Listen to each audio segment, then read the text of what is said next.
शोभित शिव स्वरूप ललाटी शोभते त्रिपुंड सिद्ध योगी वितरागी धग धग से तेज कुंड सज्जनासी संजीवन दुरितांचे निर्दालन जगदोद्धारास्तव जणू प्रकटति नवनारायण सृष्टीच्या स्पंदनात काळाच्या मंथनात दुम दुमतो दुम दुमतो दुम दुमतो दुम दुमतो एक नाद व्यापुनी त्रिभुवन अलख निरंजन अलख निरंजन अलख निरंजन हो अलख निरंजन अलख निरंजन अलख निरंजन हो अलख निरंजन।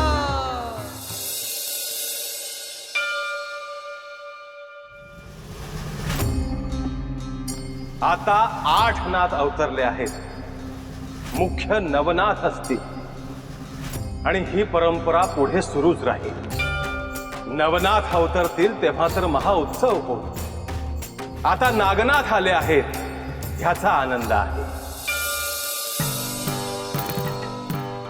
आज एक अद्भुत घटना घडली, त्याची तुम्हाला कल्पना असेलच। होय, आज पृथ्वीवर नागनाथ अवतरले आहेत।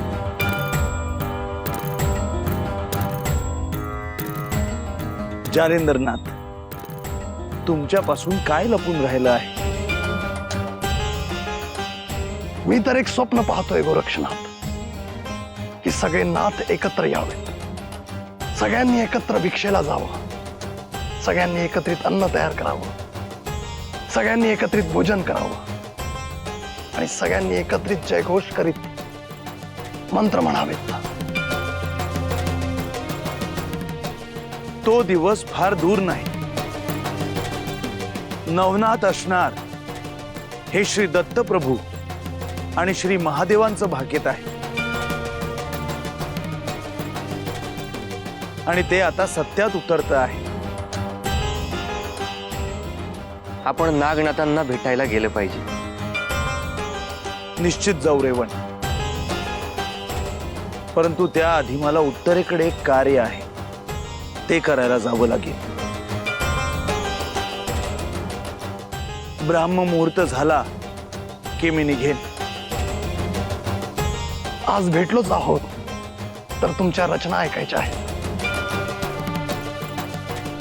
गुरुदेव म्हणतात तसं जेव्हा जग झोपी जातं तेव्हा योगी जागा राहतो।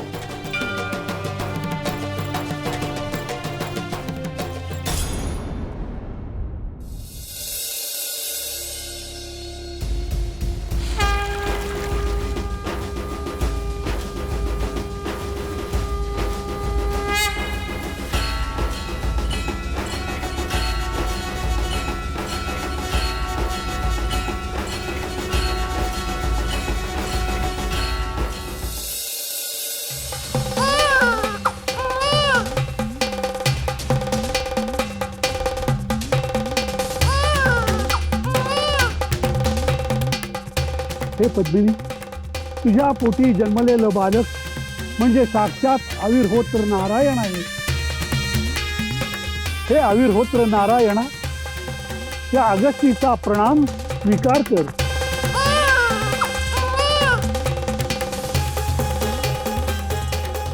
हे बालक पोटसिद्ध नागनाथ या नावानं नाथपंथाचे कार्य पुढे घेऊन जाणार आहे। आता त्याचे संगोपन करावे लागेल। त्याच्यासाठी योग्य ठिकाण आणि माता पिता शोधून मी पुन्हा येईन। तोपर्यंत त्याचं रक्षण तू कर। आपण निश्चिंत असावे गुरुवर। नारायणांनी माझ्या पोटी जन्म घेतला, हे माझे भाग्यच आहे। तुम्ही येईपर्यंत मी त्यांचे रक्षण करेन। अवश्य।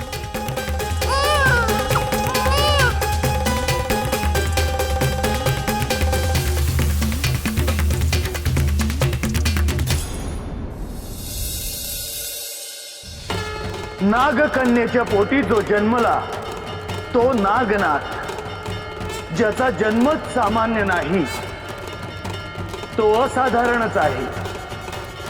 नवनाथ अवतरणार ही माझी घोषणा होती आणि आज 8वे नाथ अवतरले आहेत.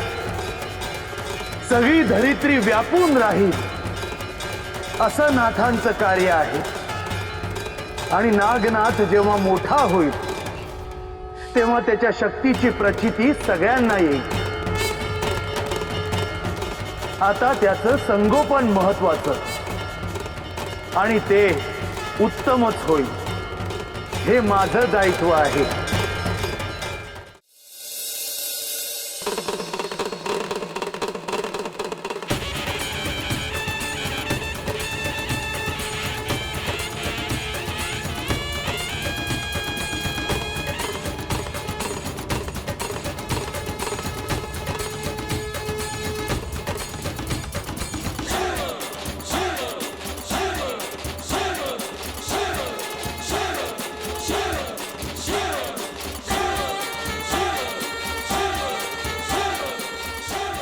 हे नागनाथा,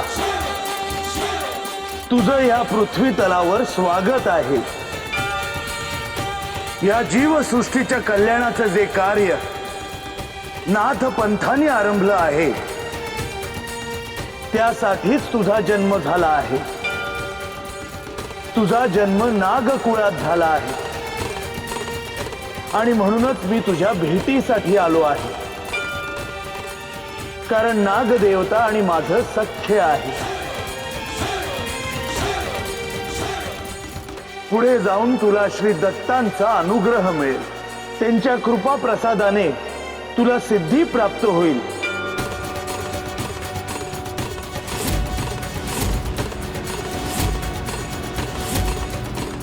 आणि तू वटसिद्ध नागनाथ या नावाने या पृथ्वी तलावर वावरशील. तुला अजाणतेपण असेपर्यंत तुझं संगोपन योग्य ठिकाणी होण्याची योजना मी लवकरच करेन.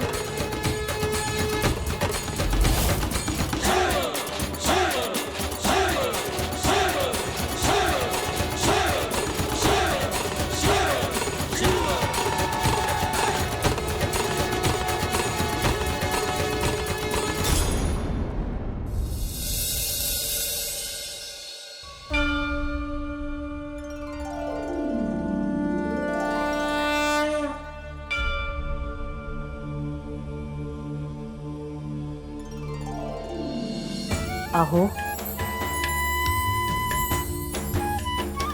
अहो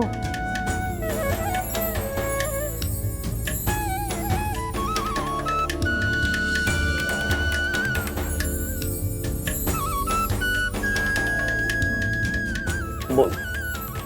फार वेळ होत आलाय. आपण ध्यान लावून बसलात. जरा पाणी घेता का?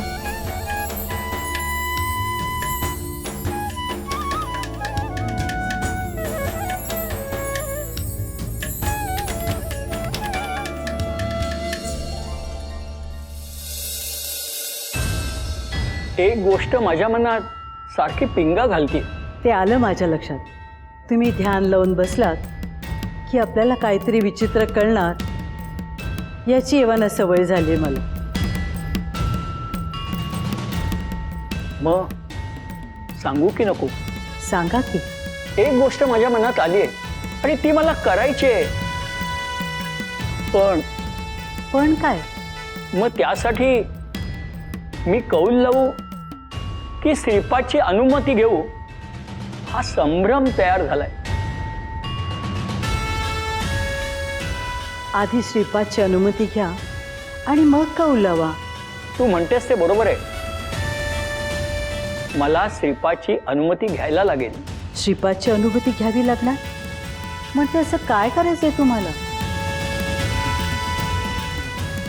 मी ते तुला सांगू शकणार नाही. सांगून तर पहा. सांगितलं तरी ते तुला कळणार नाही. जशी तुमची इच्छा. मग एक काम करा, असे इथे बसून राहण्यापेक्षा श्रीपादला भेटायला तर जा. मी पण तोच विचार करतोय.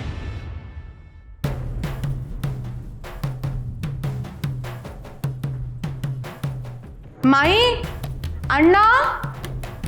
हे बघा, श्रीपाद आणि सुमती इकडेच येत आहेत. आजोबा मी आलोय. माई, अण्णा, श्रीपाद सारखा म्हणत होता की आजोबांना भेटायचे. म्हटलं चल जाऊन येऊ.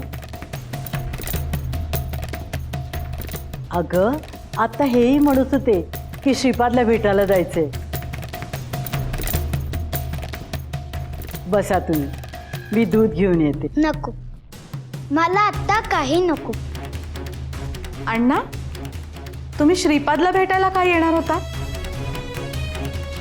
श्रीपाद,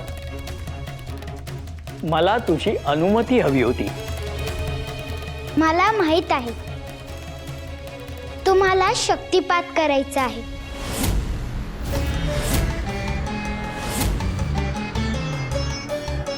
शक्तिपात? तुम्हाला शक्तिपात करायचा आहे? श्रीपाद म्हणतोय ते खरं आहे का? हो,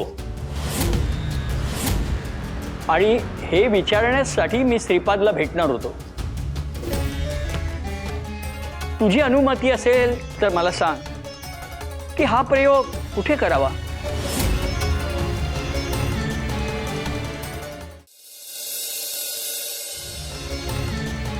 माझी अनुमती या कार्यासाठी आहे.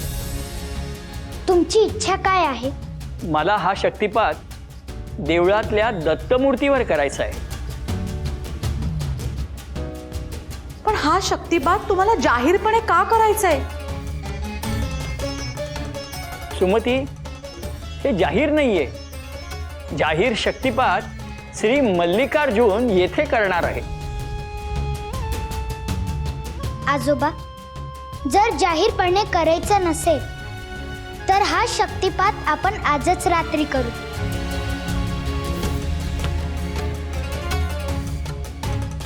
देवळात रात्री सामसूम झाली की आपण दोघे जाऊया.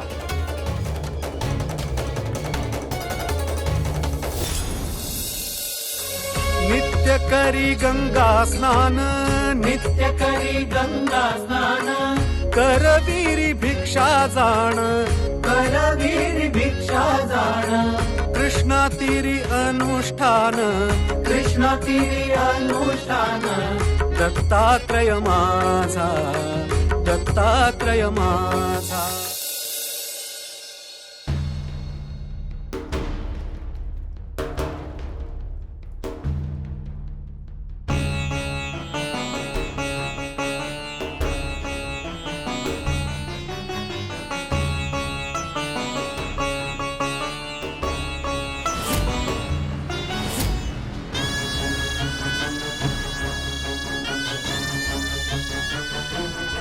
प्रणाम महादेव.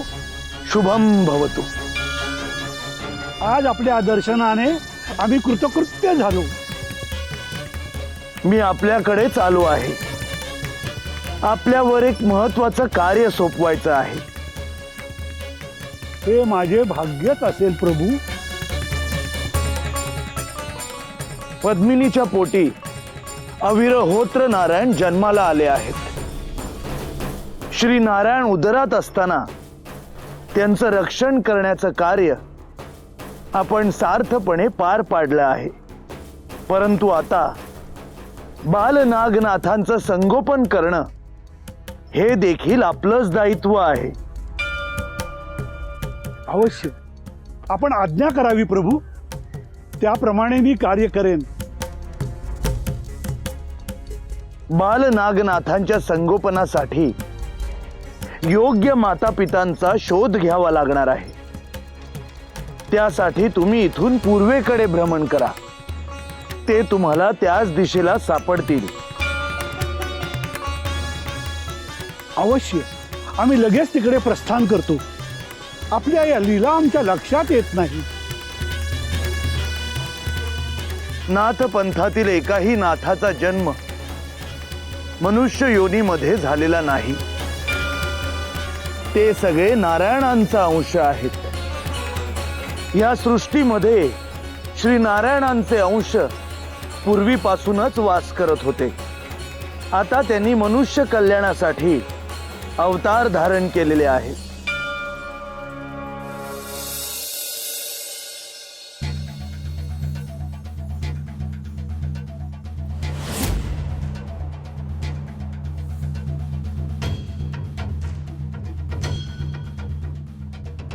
आपण स्वतःला भगवंताचे उपासक म्हणवतो आणि स्वतः एवढे घोर पाप करण्यासाठी सहकार्य करतो, हे काही उचित झाले नाही. मलाही असंच वाटतं. आपण मृत्यूच्या भीतीने हा सर्पयज्ञ केला होता. जन्मेजय राजांची आज्ञा आपण पाळली नसती तर त्या अग्निकुंडात आपलीही आहुती दिली गेली असती. हे सर्व मला मान्य आहे. यज्ञ संपन्न झाले आहे आणि त्याचं पातक आपल्या सगळ्यांच्या भाळी लिहिले गेलेले आहे. हजारो जिवंत सर्पांची आहुती आपण स्वहस्ते त्या यज्ञात दिली आहे. आपणही ते पापाचे तितकेच भागीदार आहोत जितका जन्मेजय राजा. पाप होत असताना आपण तिथे उपस्थित होतो, हा आपलाही अपराधच आहे. पण मग आता यावर उपाय काय? उपाय एकच. आपण आता याचे क्षालन करायला हवे. त्या सर्पांची, पद्मिनीची आपल्याला क्षमा मागायला हवी. पण आपल्याला तिचे स्थान माहीत नाही. आपण तिला शोधणार कसे? अगस्त्य मुनींना माहीत आहे. त्यांचे आपल्यावर अनंत उपकार आहेत. हो, त्यांनीच पद्मिनीला सुरक्षित स्थानी राहायला सांगितले, म्हणूनच तिची आहुती अग्निकुंडात पडली नाही. अन्यथा साक्षात महादेव सुद्धा आपल्याला वाचवू शकले नसते. या चराचर सृष्टीचा आपल्यावर प्रकोप झाला असता. चला, आपण अगस्त्य ऋषींना शरण जाऊया. तेच आपले तारणहार, तेच आपल्याला या संकटातून मार्ग दाखवतील. चला, आपण लगेचच प्रस्थान करूया. चला.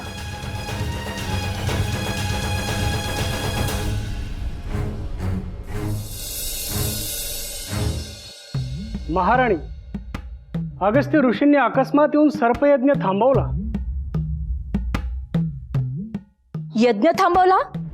पण का? त्याचे कारण ते भेटून सांगणार आहेत. मी त्यांना इकडे बोलवलं आहे. तरी मी तुम्हाला विनंती करत होते, हा सर्पयज्ञ करू नका. आपण माझं ऐकलं नाही. माझ्या हेतूमध्ये काहीच पाप नव्हते महाराणी. मी तर फक्त सर्वशक्तिवान होण्यासाठी हा यज्ञ करत होतो.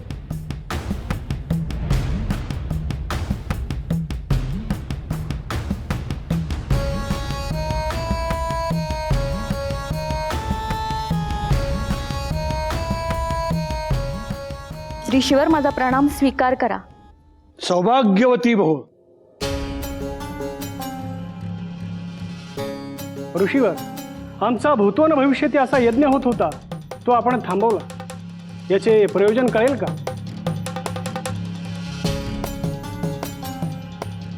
जन्मेजया, तुला मी ब्रह्महत्येच्या पापापासून वाचवलाय.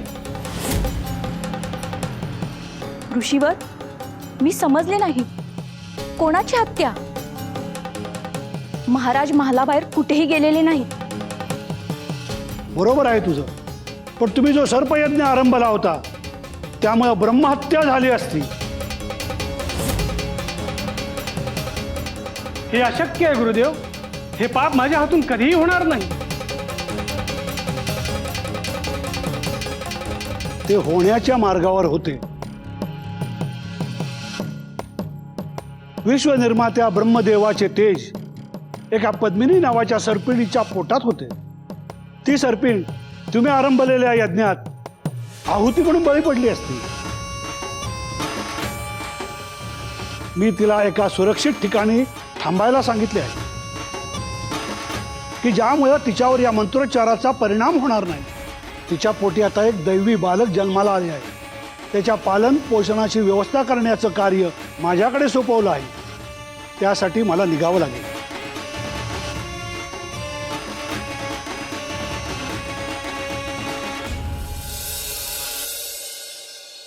श्री दत्तात्रय यांच्या जन्माची कथा आहे, परंतु त्यांचा जन्म कधी झाला नाही. ते आदी अनादी आहेत. ते सदैव आहेत. त्यांच्या जन्मकथा ह्या एक लीला आहेत. सृष्टीच्या आरंभाच्या आधीही ते होते आणि सृष्टीच्या विनाशानंतरही ते राहतील. ते कोणत्याही काळाच्या अधीन नाहीत.